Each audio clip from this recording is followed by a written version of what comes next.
Welcome to my YouTube channel. അപ്പോൾ നമ്മൾ ഇന്ന് ഉണ്ടാക്കാൻ പോകുന്നത് പരിപ്പ് പായസമാണ് കേട്ടോ. അപ്പോൾ നമ്മളത് പരിപ്പ് ഒന്ന് വറുത്തെടുക്കണം. അപ്പോൾ ആദ്യം തന്നെ നമ്മുടെ പാൻ വെച്ച് ആവശ്യത്തിന് നെയ്യ് ഒഴിച്ച് കൊടുത്തതിന് ശേഷം നമ്മളെ പരിപ്പ് ഇടുക. അതിന് ശേഷം ഒന്ന് വറുത്തെടുക്കുക കേട്ടോ. അത്യാവശ്യം ഫ്ലെയിം ഒന്ന് കുറവിലിട്ടിട്ട് നമ്മളൊന്ന് ഇളക്കിയതിന് ശേഷം മാത്രം ഫ്ലെയിം ഒന്ന് കൂട്ടിയിട്ട് നല്ലപോലെ ഒന്ന് വറുത്തെടുക്കുക. മുരിച്ചിൽ കൂടാതെ നമ്മൾ ശ്രദ്ധിക്കണം. മുരിച്ചിൽ കൂടിക്കഴിഞ്ഞാൽ നമ്മുടെ പായസത്തിൻ്റെ ടേസ്റ്റ് തന്നെ പോവും. അങ്ങനെ ഏകദേശം ഈ ഒരു പരുവത്തിലാക്കിയിട്ട് നമുക്ക് ഫ്ലെയിം ഓഫ് ചെയ്യാം. എന്നിട്ട് നമുക്കിതൊരു പാത്രത്തിലോട്ട് ഇട്ട് നല്ലപോലെ ഒന്ന് കഴുകിയെടുക്കണം കേട്ടോ. അപ്പോൾ നമ്മൾ അത്യാവശ്യം മുരിഞ്ഞിട്ടുണ്ട്. ഇനി നമുക്ക് പാത്രത്തിലോട്ട് മാറ്റാം. എന്നിട്ട് ഒരു 3-4 പ്രാവശ്യമെങ്കിലും നമ്മളൊന്ന് കഴുകിയെടുക്കണം. നമ്മൾ ആദ്യം ഡയറക്റ്റ് ഇട്ടിട്ട് വർക്കാണ് ചെയ്യുന്നത്, നമ്മൾ കഴുകുന്നില്ല. അപ്പോൾ അതുകൊണ്ടാണ് നമ്മൾ വീണ്ടും ഇതൊന്നിട്ടിട്ട് കഴുകിയെടുക്കുന്നത്. അങ്ങനെ കുറച്ച് വെള്ളമൊഴിച്ച് അത്യാവശ്യം ഒന്ന് ക്ലീൻ ചെയ്തെടുക്കണം. അതിന് ശേഷം വേണം നമ്മൾ നാളികേരപ്പാൽ ഒഴിച്ചു കൊടുക്കാനായിട്ട്.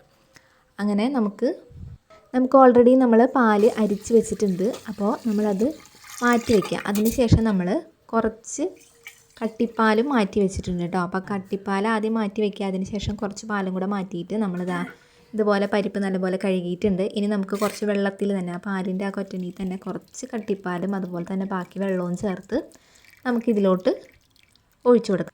കട്ടിപ്പാൽ നമ്മൾ ഓൾറെഡി പിഴിഞ്ഞ് വെച്ചിട്ടുണ്ടെങ്കിൽ അതിൽ നിന്ന് കുറച്ചും ബാക്കി പച്ചവെള്ളവും ചേർത്ത് കൊടുത്താൽ മതി കേട്ടോ. എന്നിട്ട് നമുക്കിത് വേവിക്കണം. അതിന് ശേഷം 2ാം പാൽ ഒഴിക്കണം. എന്നിട്ട് ലാസ്റ്റ് വേണം നമ്മൾ 1ാം പാൽ ഒഴിക്കാനായിട്ട്. അപ്പോൾ പാൽ നമ്മൾ സെപ്പറേറ്റ് മാറ്റി വെക്കണം പിഴിഞ്ഞിട്ട്.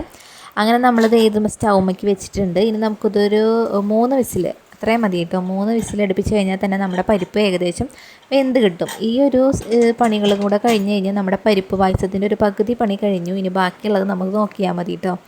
അങ്ങനെ നമുക്ക് വിസിൽ വന്നിട്ടുണ്ട്. ഇനി നമുക്ക് സ്റ്റൗ ഓഫ് ചെയ്യാം.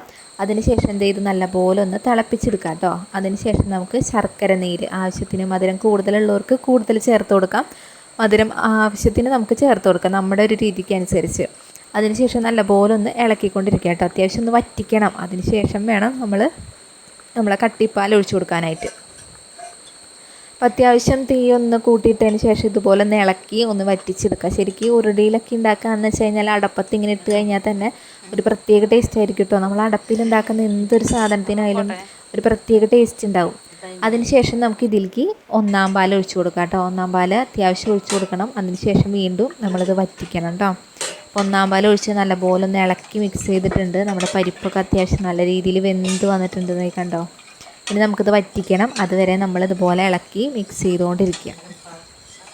ഇനി നമുക്കിതിലേക്ക് നമ്മൾ ആദ്യം മാറ്റി വെച്ചിട്ടുള്ള നമ്മുടെ കട്ടിയായിട്ടുള്ള പാൽ നമുക്കിതിലേക്ക് ചേർത്ത് കൊടുക്കാം കേട്ടോ. ഒരു 1/4 പാത്രത്തോളം ഞാൻ എടുത്ത് വെച്ചിട്ടുണ്ടായിരുന്നു. ഇനി അത് ചേർത്ത് നല്ലപോലെ ഒന്ന് ഇളക്കി മിക്സ് ചെയ്തെടുക്കണം. ഇപ്പം തന്നെ കണ്ടോ നമ്മുടെ പായസം നല്ല രീതിയിൽ കട്ടിയായി തുടങ്ങിയിട്ടുണ്ട്. ഇനി നമുക്കിതിലേക്ക് കുറച്ച് നെയ്യും കൂടെ ചേർത്ത് കൊടുക്കാം കേട്ടോ. നെയ്യിൻ്റെ ഒരു ഫ്ലേവർ കിട്ടാൻ വേണ്ടിയിട്ടാണ് നമ്മൾ സെപ്പറേറ്റ് ചേർത്ത് കൊടുക്കുന്നത്. പിന്നെ അണ്ടിപ്പരിപ്പും അതുപോലെ തന്നെ മുന്തിരിയൊക്കെ ഒന്ന് വറുത്തിട്ട് കഴിഞ്ഞാൽ നമ്മുടെ പായസത്തിന് നല്ലൊരു ടേസ്റ്റ് ആയിരിക്കും. അങ്ങനെ നമ്മൾ ഗ്ലാസ്സിലോട്ട് മാറ്റിയിട്ടുണ്ട്. എന്തായാലും നല്ല ടേസ്റ്റാണ്. നമുക്ക് പെട്ടെന്ന് തന്നെ ഉണ്ടാക്കാൻ പറ്റുന്നൊരു പായസമാണ് പരിപ്പ് പായസം. അപ്പോൾ എല്ലാവർക്കും ഇഷ്ടപ്പെട്ട ഒന്ന് സബ്സ്ക്രൈബ് ചെയ്ത് സപ്പോർട്ട് ചെയ്യുക.